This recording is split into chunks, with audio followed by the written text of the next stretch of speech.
I'll just share maybe then my own impression. My dog, Barney, when I would come home from school, would jump up to my face and try and lick it.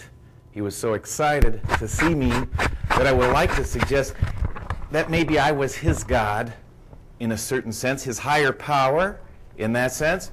So I'm just throwing that out there. This is very controversial to say religion starts with animals. Yes, comment, Steve? Fair comments. Fair comments. It's very tricky. When we talk about the human animal, though, we tend to think we're capable of more than those so-called lower animals, dolphins and sea whales and things like that. But we know human beings all start, every culture, with shamans. And this is one example. And so someone in the community who channels spirits, for lack of a better word. And when I look at religion, kind of like the development of the brain you were talking about, I tend to see religion in this kind of manner, like this tree of life chart here. The age of fishes, let's call it the age of shamans and tribal religion. And then with the invention of agriculture, we see a domination by henotheistic systems like Zeus and Jupiter and the like.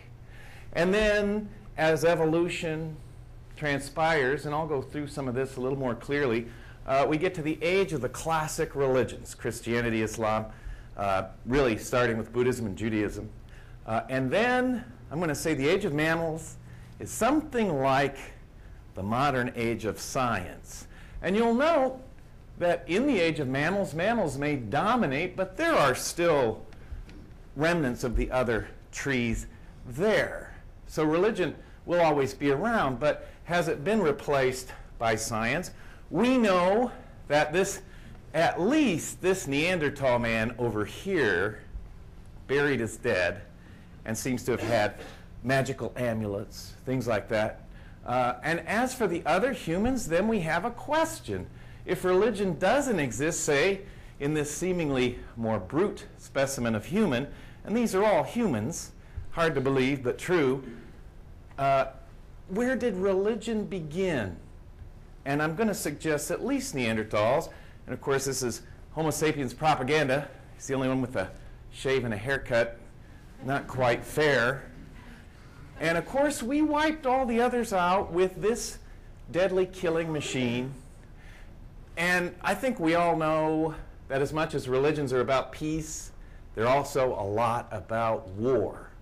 And so religions spread through warfare as much as through kindly dialogue with friends. And this is how Homo sapiens spread itself through the planet with the atlatl, which extended throwing range. And so the little guys, Floriensis here, used to run around in China, but is gone. We can say all the religions we have are Homo sapiens religions. Seems silly to say, but I think there were other human religions prior to this time. Now, this is the problem we get into. If we think about religion in the classic Western Christian sense, then we're going to say, well, science and religion are at odds. And here are classic definitions. Being bound to God is, from the root word lig, like a ligament, holds your tendons, hold your bones together, make them function. Religion, relig, means to bind tightly.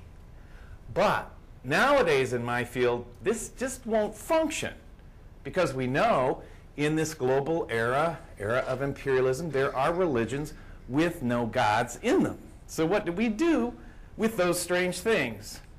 And when we look at the vast scope of the development of religion, we can see the beginnings of agriculture here in ancient Sumer.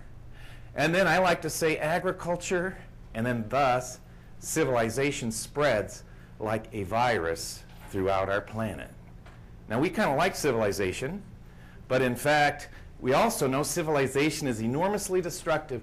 So with this big shift in evolution of human consciousness from tribal shamans now to civilizations increasingly large, and there is the Bible's view of Babylon, but the Bible's quite right to pin, if not creation, in the Tigris and Euphrates. And there's the original ziggurat of Babel. But it is quite right to pin the origins of civilization between the Tigris and Euphrates, or modern Iraq. So the Bible has some accurate bits in it. In fact, it preserves many ancient elements. In fact, we can say everything comes from Sumer, maths, writing, the wheel, and the zodiac, and so forth. So the Bible and ancient literature preserves these ancient moments, and this is essentially the pattern you find among the religions of ancient city-states. No longer tribal shamans, and of course shamanism is all about the family and the community.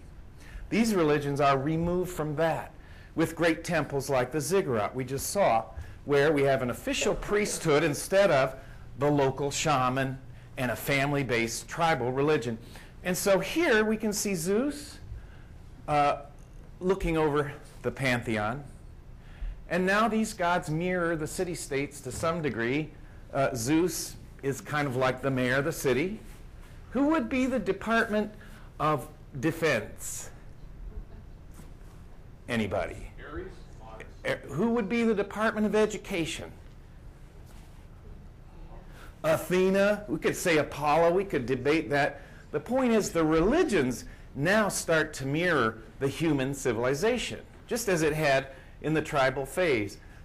Now, were those people really stupid and ancient and primitive, or were they answering the same questions we have today without the sophistication we have today? So, one ancient myth from Sumer says, the world emerged from a chaotic ocean. Out of the ocean came the primordial mountain, which begat heaven and earth as male and female.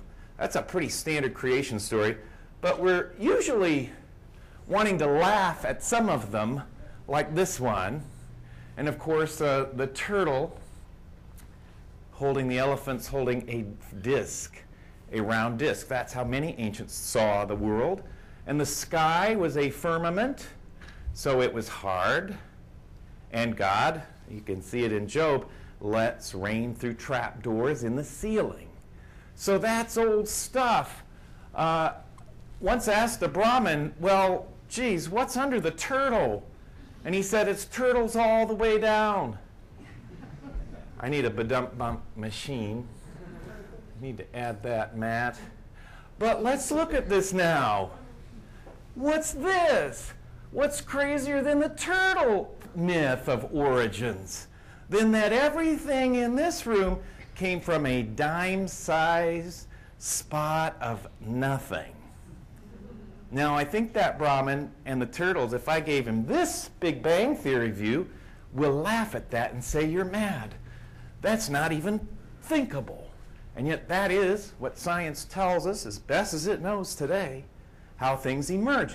So this is much more sophisticated than the primeval mountain.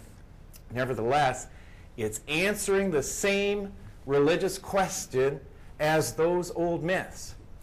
Now, in my field, there are two big wings. One is a little more classically religious, represented by Eliade. Here, Mircea Eliade discovered through his research that he's the discoverer